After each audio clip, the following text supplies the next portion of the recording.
Here, Draft Dr. Phil rants. Happy Thanksgiving, Shane. How you doing? I hope you're doing good. Oh, yeah. Yeah. How do we do this today? There's how we do it. I got my dad in the background. I hope I make you proud of your dad. The reality of football summed up on Thanksgiving. I mean, all week long for the Atoshan household and TTNL, there's been football at every turn, whether it be Powder Puff alumni, Powder Puff, Thanksgiving Day game here in the town, my dad in the stadium and all of that, and the Chicago Bears versus the Detroit Lions. That right there, and let me just say this, with the news of up and down, unbelievable patronization towards you, the fan, from George McCaskey and Ted Phillips and all of these news outlets reporting Matt Nagy's gone. Everybody and their brother knows, just like the song Fire Nagy, everyone knows Nagy must go. Today is just the perfect cherry on top to what it is that we've seen in regards to Matt Nagy-led Chicago Bears football. An offensive guru? Not. This guy couldn't find his way out of a paper bag. It's the unfortunate showcase of what it is that you do when everyone's watching.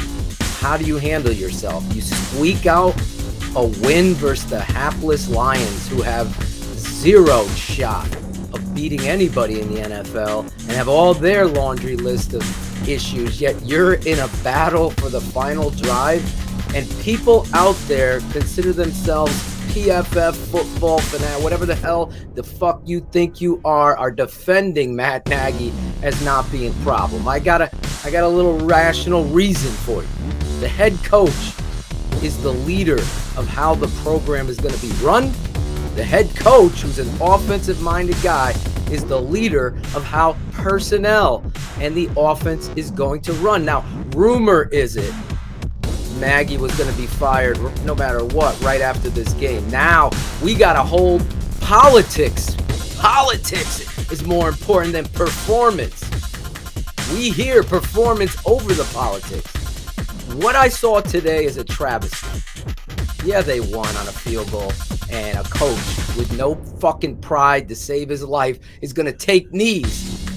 Take knees on the goal line when you got an elite runner. You can't even figure out your center getting blown into the backfield. You can't figure out your guard. You can't figure out the snap count. You can't figure out getting underneath center is more important than getting in the goddamn shotgun and trying to establish a run game from the shotgun. That's never been done before. It never will be done.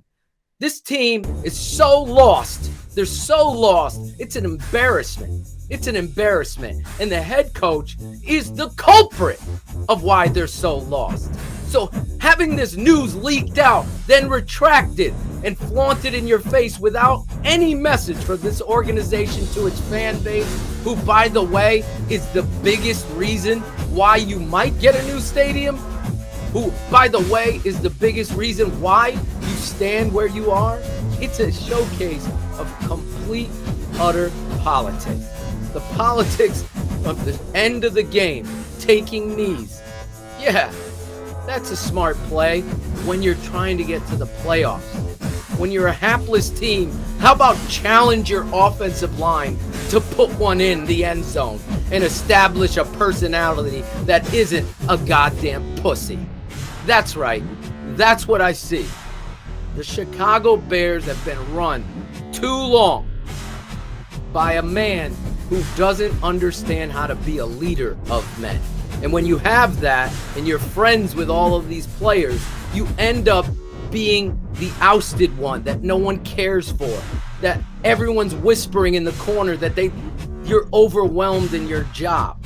You're not the leader of men. You didn't want Justin Fields to be the starting quarterback. The owner had to come to you and tell you he needed to be. When anybody worth a damn of football sense knows that Justin Fields is the clear-cut direction of how you're going to ever become a consistent winner.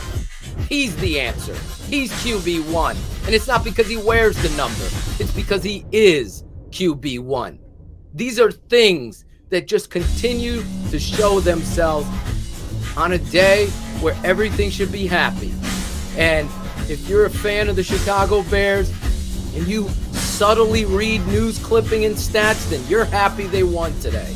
But guys that love this game, understand this game, and our guest that's going to be on this show that put his heart and soul and passion into the game, that played for Coach Ditka, that saw how hard everybody works in unison, never complaining. This is a job. This isn't a guy that goes on social media talking shit about not wanting to tackle. This is a guy, and every person in this locker room should understand that. There is no tone set. Chris Zorich will set a tone on this show, but I will say this. Coach Nagy's Bears, to me, to my father, to Shane, and to everybody texting me nonstop, from Jim Larison, who was at the game watching this shit show, to friends and former players like Dante Jones and Lemuel Stinson texting during the game. It is an embarrassment to watch the Bears not give a damn and still win. And still win. That's how far this talent on this roster goes. Shane, on the national stage with the country and the world watching football, if so.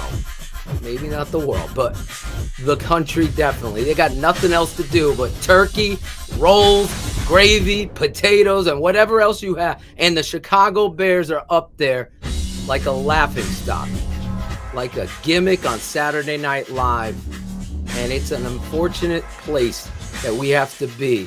And there'll be people out, there'll be blog boys out there telling, wait a second, he won today. He won today. Did he? Did he win? That's my question. So much to get into. That, Shane, is my rant here. Hey, you know, we got it. At least we're not Lions fans. Right. Hear Draft Dr. Phil rants during each and every Bears Hour Live.